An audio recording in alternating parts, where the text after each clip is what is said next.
And greetings, friends. This is Peter Salemi, and welcome to another Bible Misconception program. I was watching some videos on YouTube just recently, and I came across a video from a person who is an ex-Worldwide Church of God member. And he talks about the subject of British Israelism. He made this video, and he talks about why he doesn't believe in British Israelism any longer. And he makes some points, he makes some arguments in this video that I want to go through with you in this broadcast. Now, these arguments are nothing new. We've seen these arguments before, and this is why we have an argument section on our website, the British Israel Church of God, britishisrael.ca, and you can check it out on our website. But I thought I would go through some of these arguments that he makes in this broadcast to show you that these arguments are just not valid. Now, let's go through the first argument that he makes in this video. Take a look at this clip. But if you know anything about history, you'll know that British Israelism makes absolutely no sense. Let me tell you why.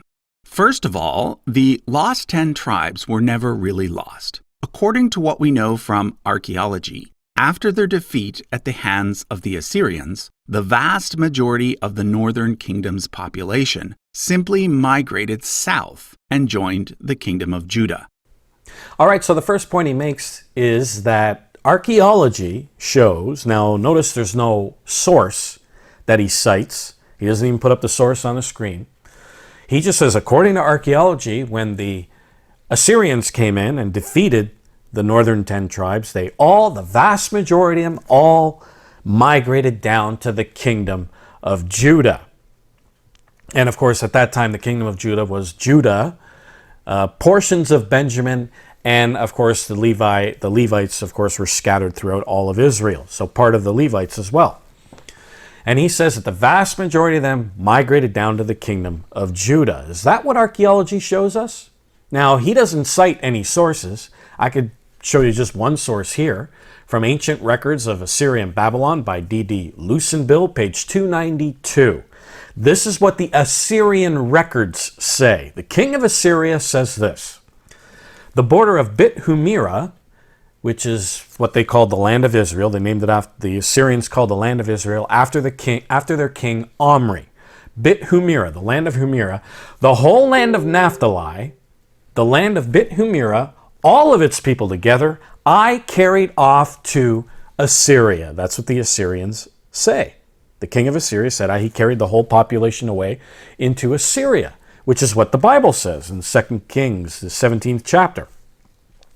Verse 5, it says, the king of Assyria came up throughout all the land and went up to Samaria and besieged it 3 years. And in the 9th year of Hoshea, the king of Assyria took Samaria and carried Israel away into Assyria and placed them in Hala and in Harbor by the river of Gozan in the city of the Medes. Then a little later on in verse 18, it says, therefore the Eternal was very angry with Israel and removed them out of his sight. And there was none left but the tribe of Judah only, the kingdom of Judah. And then it talks about how Benjamin was a tribe lent to Judah. So here we see Judah was left, and then Benjamin, portions of Benjamin stayed behind. And then in verse 23, it says, until the Eternal removed Israel out of his sight, as he had said by all his servants the prophets, so was Israel carried away out of their land, out of their own land, to Assyria unto this day. So the Bible plainly says that the northern 10 tribe house of Israel got carried away, and they stayed there, and they never returned. And even the Jews know this. Notice what Josephus writes.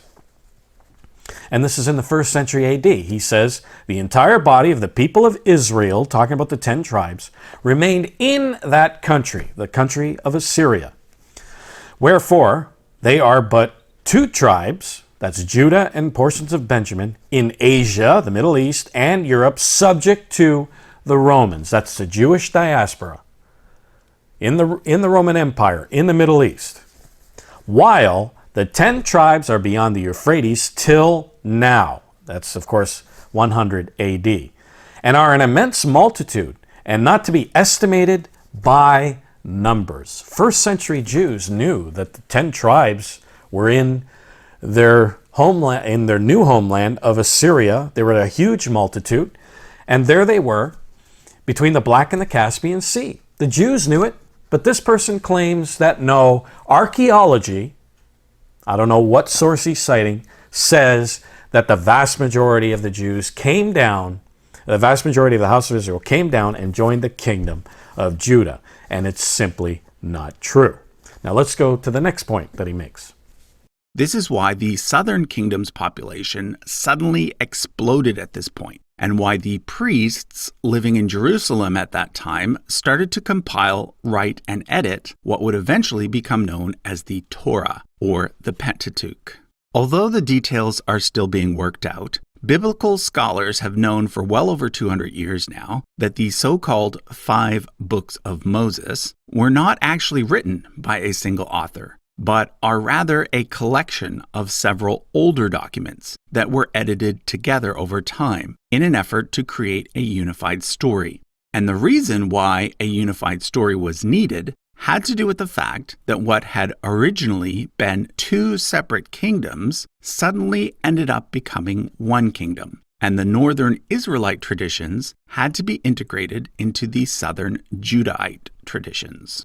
All right, so his next point is that he pretty much questions the whole history of the Bible. And even earlier in that video, he talks about the story of the patriarchs and pretty much says that it's all legend and it's all myth. Now, that theory that he's putting forth there is what is called the documentary hypothesis. Now, I'm not going to go through with you in this video the documentary hypothesis, but this book, Evidence That Demands a Verdict by Josh McDowell, goes through it thoroughly and refutes that theory thoroughly. This theory was put forth by German biblical scholars like Wellhausen and others, trying to disprove the Bible, showing that we can't trust the history of the Bible. Well, Josh McDowell goes through the theory and he thoroughly refutes it. So I urge you to grab this book maybe at Amazon or maybe your local library or whatever and read it for yourself. It is not true what he's saying here about the documentary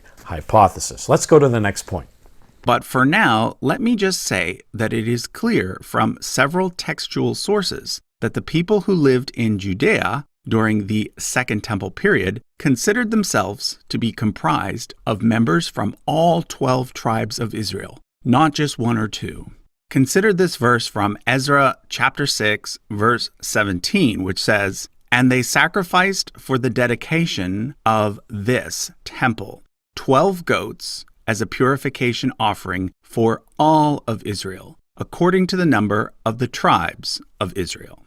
All right, notice the point that he makes. He says that during the second temple period, he says that the Jews believed that they comprised of all 12 tribes of Israel, even though I showed you from Josephus that the Jews believed that the 10-tribe house of Israel remained in Assyria during that time, and they were a huge multitude, and that only 2 tribes, the Jewish diaspora, was subject to the Romans and were living in the Middle East.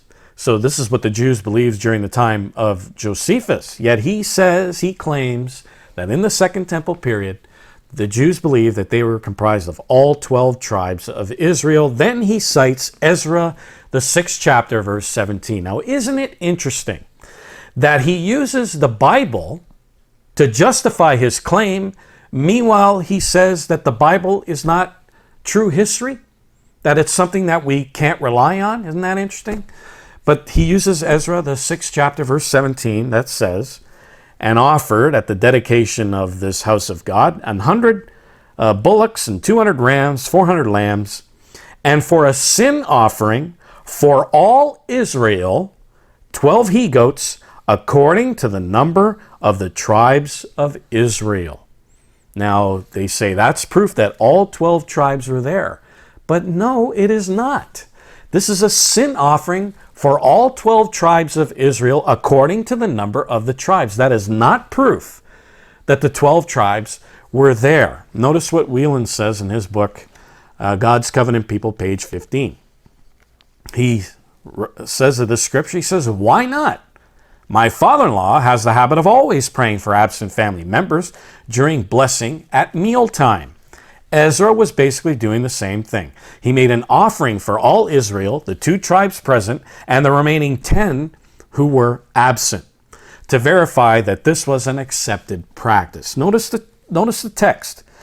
It says here, he made a sin offering for all Israel. There's 12 tribes of Israel. He made a sin offering for all of them. 12 he-goats, according to the number of the tribes of Israel. It was a sin offering for all Israel, even though all of Israel wasn't even there. It was a dedication ceremony, and he was making an offering for them. And if you look at 1 Kings, the 18th chapter, verse 31, here we see in Elijah's day, he made a sacrifice. He set up stones for all of Israel, as it says, according to the number of the tribes of the sons of Jacob. And we know for sure at that time that all of Israel wasn't there. It was a standard practice of making an offering for all the 12 tribes of Israel, even though all 12 tribes of Israel weren't there. So this is just a weak argument that continues to pop up over and over again, trying to prove that British Israelism is not true. All right, let's take a look at his next point. On top of all of this, there's a total of 0 sources and 0 archaeological findings to indicate that any of the northerners taken captive to Assyria maintained their tribal identities after that point, or that they migrated as a group to Europe. So, in short, there were no lost tribes.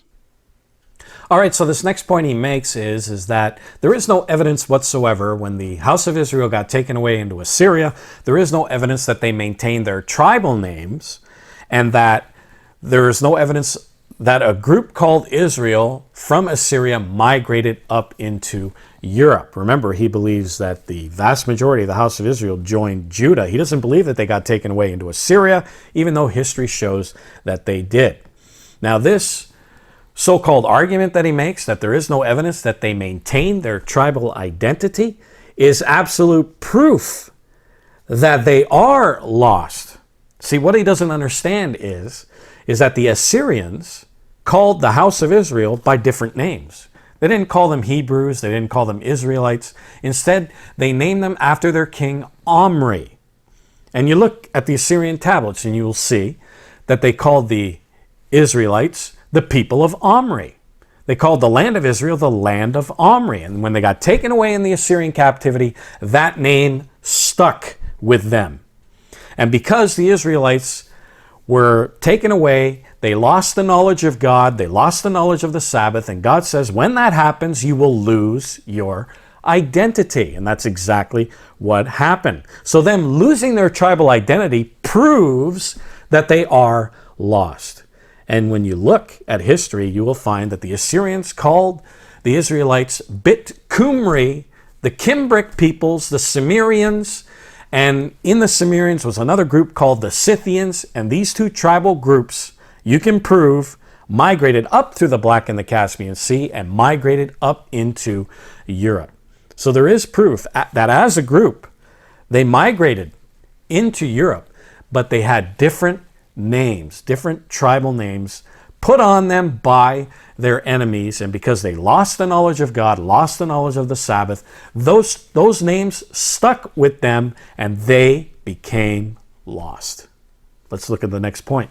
And speaking of Europe, the archaeological record is crystal clear on the fact that during the Bronze Age, let's say around 2000 BCE, which is at least 1,000 years before the fall of the Kingdom of Israel, the Celtic peoples and the Germanic peoples were already living in northwestern Europe. And we know from modern DNA research that aside from more recent immigrants, these Bronze Age peoples are the direct ancestors of those who currently live in these same areas, and of the majority of those Europeans who went on to settle in the United States and Canada.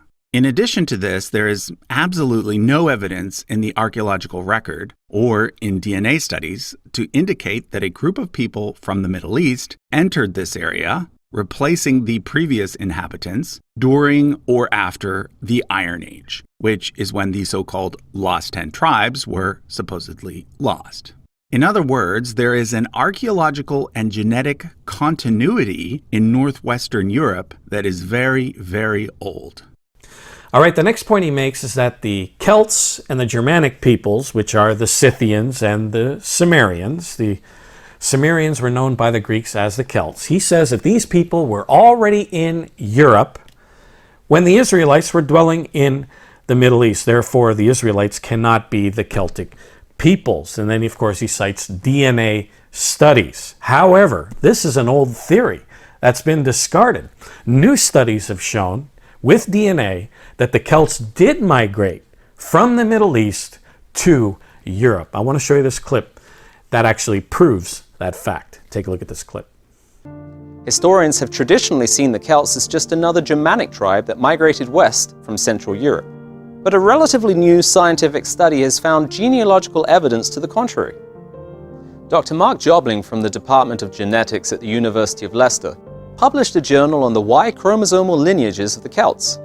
In this journal, the lineage of European male Y chromosomes were tested and analyzed with DNA evidence strongly supporting the theory that Celtic men spread from a single source from the Near East, or Middle East as it's more commonly called.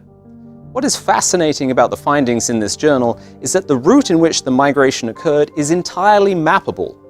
Moving through modern-day Turkey, across Europe, and in particular around the Mediterranean coastline and the Iberian Peninsula, through the Gibraltar Straits and up along the coast of Western Europe into the British Isles, is a clearly defined path. The increases in frequency and reduction in diversity from east to west of the Y chromosome supports a rapid expansion, as a fading trail of the chromosome shows the path of migration from the Middle East to the region where the Celtic people reside today. The study estimates that the time frame of expansion was approximately over a period of 4,500 years, and that this likely happened from 7,000 BC until as recently as 2,500 BC. But regardless of the accuracy of their dating methods, the migration did occur. And there is a corroborating historical document that I would like to cross-examine with the scientific research, which may suggest a more recent date for the migration. Written in 1320 by Scottish barons and nobles and submitted to Pope John XXII, the Declaration of Arbroath is Scotland's claim for independence. The document describes the sovereignty of its people and supports Jobling's claim by describing how they came to settle in the British Isles. We know, and from the chronicles and books of the ancients, we find that among other famous nations, our own, the Scots, has been graced with widespread renown. It journeyed from Greater Scythia by way of the Tyrrhenian Sea and the Pillars of Hercules, and dwelt for a long course of time in Spain among the most savage peoples. Thence it came, 1,200 years after the people of Israel crossed the Red Sea, to its home in the west, where it still lives today. These nobles firmly believed that their ancestors migrated from east to west, following the exact pattern as described in the journal on the Celtic Y chromosome. These men share the DNA evidence that corroborates their historical records. Let me just add that some people say that because of DNA results, British Israelism cannot be true, because we see the Northern Europeans belonging to the RB1 haplogroup, and we see the Jews belonging to the J1, J2 haplogroup, and therefore they cannot be Israelites. However, and I'll put this article up if anybody wants to look at it. This article plainly says that the length of separation, together with inevitable foreign infusion on both sides, environmental influences, genetic drift, etc., is more than enough to explain any differences that may exist between the two bodies. So to try and disprove British Israelism through genetics is just an argument that has been disproved over and over again. Let's take a look at this next point. On top of all of this, we also have linguistic evidence. Linguistically, Celtic languages and Germanic languages, which include English, are part of the much larger Indo-European language family, whereas the ancient Israelites quite clearly spoke a language that was part of the Semitic language family, which also includes modern Hebrew and Arabic. There is absolutely no evidence that English in any way developed from ancient Hebrew. All right, so the next point he makes is that there is no evidence whatsoever linguistically that the Hebrew, that the English comes from the Hebrew. Now, I want to read you this. Hebrew scholars, such as Dr. Isaac Moseson, have long complained that dictionaries leave out the Hebrew derivation of words, even words with obvious Hebrew origins. Instead, giving the origin of these words as Latin, which is, of course, a branch of the Indo-European language. It says genuine language scholars now admit that Hebrew and English are related and have a common origin. You can see this from Language and Introduction by Dr. Lewis Hemsley, and of course Dr. Isaac Moseson's book, The Word, the dictionary that reveals the Hebrew source of the English. So there is proof that the English does come from the Hebrew. Then there's the whole idea of the British royals being the descendants of the house of King David. That entire part of the theory hinges on a claim that a Judean princess escaped around the time of the fall of the Kingdom of Judah and traveled all the way to Ireland. As you might have guessed, there is absolutely no evidence that such a thing ever occurred. In fact, the earliest mention of Tea Tephi is in an 1861 book by a Reverend Glover, and it would appear that Glover simply made the whole story up. All of the Irish manuscripts that later British Israelites offered as evidence were proven to be forgeries. All right, so he basically says here that the whole story of Jeremiah and Tea Tephi that we find in the Irish manuscripts is pretty much either all made up or the manuscripts are proven to be forgeries. Again, no sources are cited. He doesn't quote any sources. Now I want to quote you this source from The Story of the Irish Race, page 9 by McManus, and he says this basically about Irish history. He says, "Let us understand that the ancient historical legends of Ireland are, generally speaking, far from baseless myths. The Irish people are a people who eminently cling to tradition. Not only were the great happenings that mark great epochs enshrined in their memory forever, but even little events that trivially affected the history of their race were and are seldom forgotten, and that the Irish people place a tremendous value on history, recording and preserving their history." And then it goes on here to say that no person would even dare to alter the facts, the things of importance. No poet of repute, however highly he might color, could or would dare to falsify. So I just cited you a source that's saying that the Irish manuscripts is Irish history. No sources from this man. Let's take a look at the next point. And then finally, there's the elephant in the room. What's the motivation behind the whole theory anyway? Well, the whole thing is centered on the idea that white Anglo-Saxon people living in the United States and the British Commonwealth have a special God-given destiny, and that they have been given a special birthright from God, to the exclusion of all other groups of people. So not only is the theory wrong, it's also very racist. There it is, folks. I was waiting for it. Pull out the old race card. See, a lot of these people do this to win the debate, win the argument, and win converts to their side, especially in this politically correct climate that we live in. Is it a racist concept? Now, when people say the Jews are Israel, that's not racist. Protestants, Catholics will never say that's racist. There's a group called the Black Hebrew Israelites. They claim that they are biblical Israel. No one says that's racist. If you were to say the Japanese are Israel, or the Pakistanis or the Chinese are Israel, no one would say that's racist. But as soon as you say, because of this politically correct climate that we're in, as soon as you claim and prove that the Anglo-Saxon Celtic peoples are Israel, all of a sudden, boom, there goes the race card. And they do that, and there's a reason why they do that. I want to read you this from The War Against the Family by William D. Gardner. He says this when it comes to debating people like this. He says, the winner of the debate becomes the one who is most offended and outraged.